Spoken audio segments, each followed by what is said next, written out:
Well, I'll say this, what most people would say to you on this day of all days. He's still your father. He will always be your father. I can't comment on Merrill Miller, Amiah's father. They're all public figures. I have some positive and negative things to say, but I can comment on my own father. That's Carlson Gracie, by the way, who's training her when she was in her teen years back in 2017. I like these kicks that she does. Really good. Kicks and punches. I have to believe that at the very least, Amaya remembers her punches and her kicks, her self defense moves. We'll see a little bit more. Yeah, this is where the 2 feet lock together. It's pretty good. You never forget where you come from. The Muay Thai kickboxing. So Demetrio Jesus Iniquez was born in February 16th, 1944. And this year he would be 80 years old. His 80th birthday had passed. So um, I don't think he was in any shape. Now, this is a part, what you're looking at is a part of suburban Texas in 1940s. I imagine my grandmother, my grandfather lived in that kind of dingy part of town, where it's poor. Poor people have to live somewhere, right? Um, my father was dressed up as a little girl up until he was 4 years old because he had to go to school, nursery school, preschool, kindergarten, first grade, second grade, third grade, all the way to high school. He couldn't look like that. That was hard. I guess my father was one of the first, you know, not transsexuals, but you say transvestite. And my uncle, his older brother, beat the crap out of him for looking like a girl, and he just did other stupid things to him. And that was a hard life. He had no friends. He had nobody. His father wasn't the smartest bulb in the patch, the brightest bulb, the smartest noodle. Uh, they moved to Los Angeles, California, and so all that time, like it's like for him, it's like he just didn't have friends. He had nobody, no girlfriend. They moved, I think, when he was, I think, going to starting the third grade or so. But at some point when he was about to start high school, he met my mom back in the 50s. And they got, my family knew, my dad's family knew my mom's family, in-laws, everyone knew each other. So it almost felt like an arranged marriage in a way. Like everybody approved of this. And so they got married in 1964. There might have been some physical problems. Uh, I believe my dad beat up my mom at least once, yeah, if not as a habit. Once we were in the picture, it was like, okay, then he could hit us. My dad's world, he didn't finish college when he was supposed to. He finished college later in his 50s. He took on a job. He took on so many like part-time jobs and then like full-time jobs. He worked in the government doing paperwork. He worked as a mortician. He worked at Hughes Aircraft. He worked at Valley Tactical or AVO, like aviation, then McDonnell Douglas. Then he worked in public schools as a teacher's assistant, changing the diapers of mentally retarded or special needs or Down syndrome kids. And the Down syndrome kids he had to treat were not like smart, but even though they may be slow, but they're smart. No, these kids were so far gone. I've already expressed my opinion about this in the my pro-life, pro-choice choices versus pro-life. So about abortion versus no abortion. There's so many arguments for or against, but you know where I stand with that. And so 6 kids later, my dad was miserable. There's this commercial. I don't know if I can find it. Let me see if I can find it. To give you a little briefing, I mean, it starts out with, the new, uh, see, oh, he's barefoot. They're all barefoot. I just noticed that. It starts with the couple. They have the baby. Isn't this great? Right? He's like, oh, this is going to work out completely. And so he opens this up, and okay, first kid, second kid, right? Third kid, or fourth coming. Fourth is coming. Fifth is coming. Oh my God. And so it's like my dad was just miserable having us. I know he was. It's fine. You know, people got married too young. 21, 22 is like fuck off. Like why get married that young? But he did. Um yeah, my dad was just this angry person who and you know, using the razor strap on us. Throwing I mean he my dad threw before George W. Bush, okay? My dad threw shoes at me because he lost his temper and I wasn't doing enough for him. The stupidest shit. And I know my dad gave me a black eye, and I know he intended to do it. You could say he was drunk and, well, he wasn't thinking straight, but he still gave me the black eye. And I'll never forget that if he fucking paid me $1 billion ever. Because I don't want to do the same fucking shit to somebody that my dad did to me. So there were bad moments.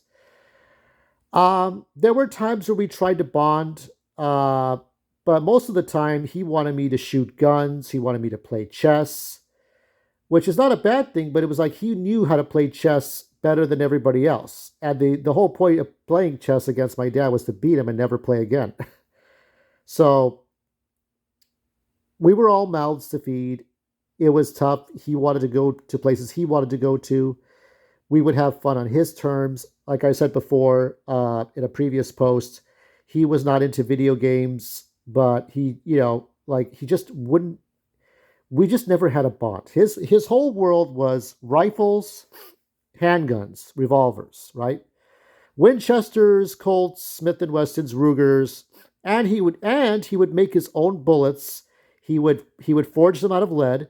He would put the casings. He would add the gunpowder. He did all this shit. He had classical music on and rifle cabinets and cameras and old Civil War books that were gathering dust, and there were rats underneath the floorboards, and it was so much dust, so much chalk, so much cement dust and spider webs. It was just nasty. My dad lived in filth. But he would boast about how great he was, that he was like Stanford material or Harvard. He had that type A personality. There's a Tom Lakis, which is a good example here, about Tom Lakis and his drunk dad. Okay? That's close to the way my father was. If you watch that, if you listen to that, that's pretty much close to the way my dad was. Even though we were all Chicanos and Mexicanos, my dad had a lot of white culture bred into him. You just couldn't get that out of him if you tried. So he was just arrogant. And where did that get us? We just didn't talk to him. We didn't want to be near the man anymore. If that man had not died 22 years ago, I don't know where I would be right now. Maybe I would have ended myself. I don't know, because my dad would never approve of he would never approve of the YouTube channel. He would never, but this is all that I fucking have. I don't have a woman in my life. I don't have uh, anything else. I tried to be somebody.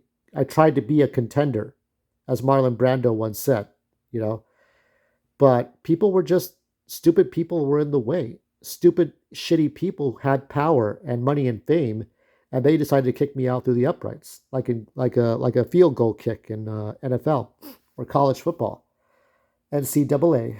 Um, so there were times where we got along and there were no problems, but it just felt like it was adversarial, talking down to each other, talking at each other. If I talk down to him, I get a pop in the teeth or a slap in the face or whatever. He would pull my ears. I've talked about all this true force loneliness stuff when I was at the park and what the problems were. So, and the thing is that my dad never exercised. He drank, he smoked, and he abused his body. He worked in those aviator companies so much that whatever the engine spit out would be his air. Everything was just so many chemicals, so many things wrong with him. The man was like, every time I would see this man walk around, it is 50. He died at the age of 58, by the way. And it was heart wrenching to see my cousin die before he did last year. Um, I felt like it was like an oil rig in the middle of a swamp. That was like kind of like the plot to Man Thing, which is a the Man Thing is a derelict Marvel movie. It's not the MCU, but it's there.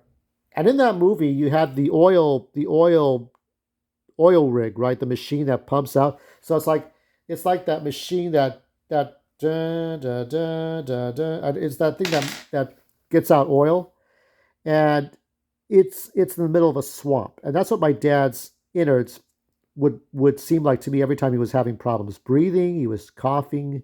He had diabetes. He had poor eyesight, and my mom was suing the doctor, the surgeon. We got people outside crying and screaming out there. What great. Um, it's my neighborhood. So he just didn't take good care of himself. And my mom was suing the doctor. Like, the doctor would have, the defense attorney would have gone after us being a bunch of like thieves stealing money from this man and putting him out of business for shits and giggles. What all he did was point out that if we had operated on him early, now see if there's any doctors in my YouTube, okay?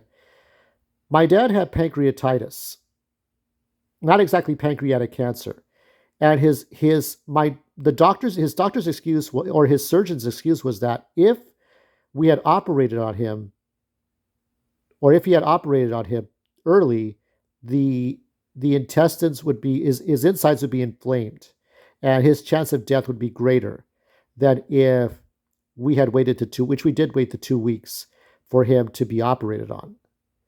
Uh, Now, I believe he might have made an educated guess, but I don't know because I never met the man. I never saw him. I never saw him make that decision. My mom told me about it, so I don't know. So it's entirely possible the doctor was malpracticing. It's also entirely possible he guessed because what my dad did to himself was so great. So yeah, he died and we never resolved much of anything. We didn't resolve shit. But going back to Merrill Miller, Amiah's dad, there are times where it appears that he puts his foot in his mouth and he reposts something. You know, it's like, hey, at some point, even dads have to be wrong about things. You know that. I know that. So, what's the point of trying to be right all the time? Never does good. Other times, dad's not tech savvy. What does he know about technology, right?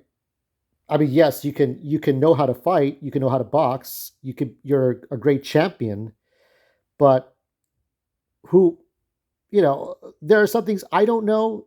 There are some things I can do that you can't do, and there are things that you can do that I can't do. We all learn from each other. And there are some videos Dad will post, not this one though, about Mama not raising no bitch, and that's good. Yeah, you fall down, you fall off that horse, you fall off that bike, you got to get back on the bike. As Martin Lawrence once said, you ride that motherfucker until the wheels fall off. You got to keep going until you can't, and that's what it's all about. And that's called determination. So, in many ways, that's a good thing. Other times, he's talking about or promoting the World Chase Tag. He's got his own World Chase Tag tournament set up. He's got a lot going on in his gyms. I think he has 2 gyms. I guess what you have to decide, Amaya, is when celebrating Father's Day, what is the good, what is the bad, how to outweigh them, and how to go forward. He's like, what are the positives, what are the negatives? And I think today, I don't think I would ever get along with my father. He would always be angry with me. He would always be disappointed. I think I explained this today on YouTube. I think, 90% of the conversations my family would have with me is, I'm wrong and they're right, and here are the list of reasons why they're right and I'm wrong. So my father would always have that type A personality. Maybe your father's different and you're lucky. You're probably so lucky you don't even know it. But I could be wrong. So whatever you decide to do on Father's Day, much love and respect do I have for you and everyone else. And here are the people that remind me of your father. There's Gerard Butler, Michael Bisping, Russell Crowe, Max Martini, and Michael Cudlitz. And that's going to be it for now. I'm gonna go on a little hiatus. I got so much to pack. I've got so much to pack. Moving in from one place to another place. So much going on in my life. It's not even funny. So I'll be back with more updates, and stay tuned for more Amiah Sunday content whenever I am able to do it. But it's I've got a lot. I've got a lot to go through. Moving house is not an easy thing. It's not like switching cable services or social media platforms. It's like you got to get this stuff done. It's in real life shit that has to be done. So until the next Amiah Sunday, thanks. And here's a little bonus before I go. Here's a car commercial. That looks like Amaya's family. Especially with the wolf in the background, the husky. And yeah, I thought this was kind of funny.